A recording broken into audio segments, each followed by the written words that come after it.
ప్రభువునందు ప్రియమైనటువంటి దేవుని బిడ్డలారా, మన దేవాతి దేవుని యొక్క మహిమగల నామంలో మీ 50 మందికి నా హృదయపూర్వకమైన వందనాలు తెలియజేస్తూ ఉన్నాను. దేవుని కృప కరుణ కటాక్షాలను బట్టి 2 మాసాలు అద్భుతముగా నడిపింపబడ్డాం. ఆయన కనికరము మనలని గొప్ప చేసింది. కీర్తనాకారుడు అంటాడు, యెహోవా సాత్వికము నన్ను గొప్ప చేశాను. నిత్యముగా ఈ మాసమును ప్రభు మీకు ఏ రీతిగా ఆశీర్వదించబోతున్నాడు. ఒక్కసారి ద్వితీయోపదేశ కాండము 28వ అధ్యాయం 5వ వాక్యమును మీరు చదవగలిగినట్లయితే ఆ స్థలములో దేవాతి దేవుని యొక్క వాగ్దానము ఈ రీతిగా కనబడుతుంది. నీ గంపయు పిండి పిసుకు నీ తొట్టియు దీవింపబడును.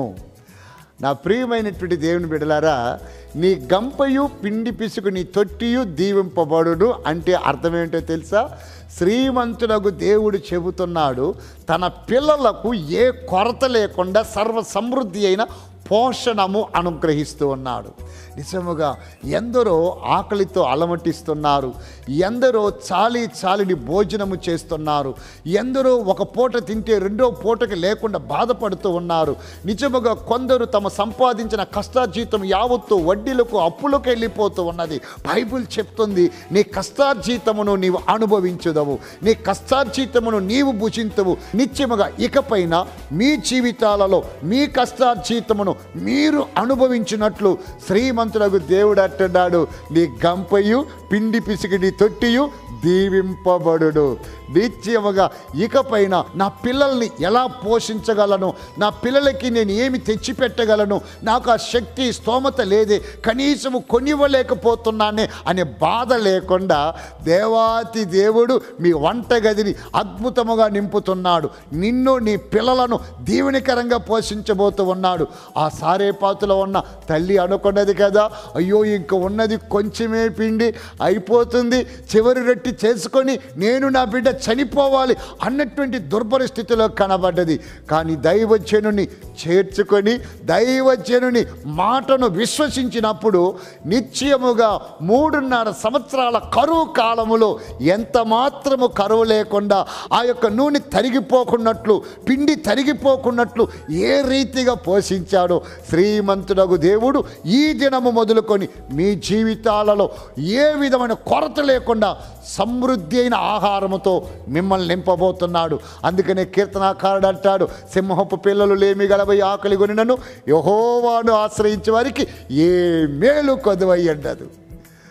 చాలాసార్లు పిల్లలు అడిగినవి కొనిపెట్టలేక బయట వెళ్తున్నప్పుడు, పాఠశాలకు వెళ్తున్నప్పుడు పిల్లలు కోరినవి తీసివ్వలేక వారిని గద్దిస్తూ తర్వాత మధ్యలో కుమిలిన సమయాలు చాలా ఉన్నాయి కదా. ఇకపైన అలా ఉండదట. దేవుడు అంటున్నాడు, నీ గంపయు నీ పిండి పిసుకు తొట్టియు దీవింపబడును. మీ పిల్లలు అడిగిన వాటిని తీసి ఇచ్చినట్లు దేవుడు మిమ్ములను మీ కుటుంబాల్లో సమృద్ధిగా నింపుతాడు. తప్పనిసరిగా మీరందరూ కూడా చెప్పగలరు, నా గిన్నె నిండి పొర్లుచూ ఉన్నదని. అందుకని ఆ ఆశీర్వాదము మీ మీదకి వచ్చి మీకు ఫలించి మీరు మీ పిల్లలు పుష్కలంగా ఉండాలంటే ఏం చేయాలో తెలుసా?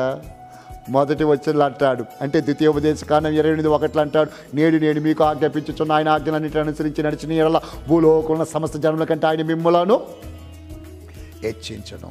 యెహోవా మాటలు మీరు వినిన యెడల ఈ దీవెనలన్నీ వచ్చి మీ మీదకు ప్రాప్తించును. నిశ్చయముగా ఆ దీవెనలన్నీ మీ మీదకు వచ్చి ఫలించి మీరు మీ పిల్లలు పుష్కలముగా ఆరోగ్యముగా పరిపూర్ణమైన సంపూర్ణమైన పోషణము కలిగి ఏ లోటు లేకుండా దీవెనకరంగా కనబడాలి అంటే నా ప్రియమైన బిడ్డలారా, ఆయన మాటలు శ్రద్ధగా వినండి, ఆయన చెప్పినట్టు జరిగించండి. మీ గంపయు మీ పిండి పిసుకు తొట్టియు దీవింపబడును.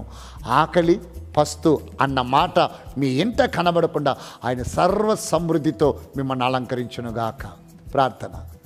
పరిశుద్ధుడు వగు తండ్రి, మహోన్నతమగు దేవ, నిశ్చయముగా ద్వితీయోపదేశ కాండం 28:5లో వ్రాయబడిన మాట ప్రకారం ఈ మాటలు వింటూ ఉన్న నీ దాసులకు నా ప్రియబిడ్డలను దీవించి ద్వితీయోపదేశ కాండం 28:1లో వ్రాయబడిన మాటలను అనుసరించి ఈ వాగ్దానాన్ని సొంతము చేసుకున్నట్లు కృపనిచ్చినందుకు స్తోత్రాలు.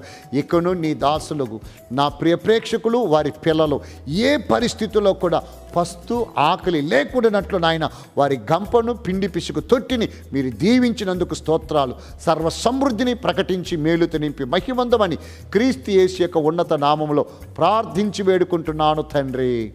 ఆమేన్. మన ప్రభువైన యేసు క్రీస్తు నుండి కృపా సమాధానాలు ఆయన మేఘారుడై మధ్య ఆకాశంలో ప్రత్యక్షమయ్యేంత వరకు తోడై నడిపించునుగాక.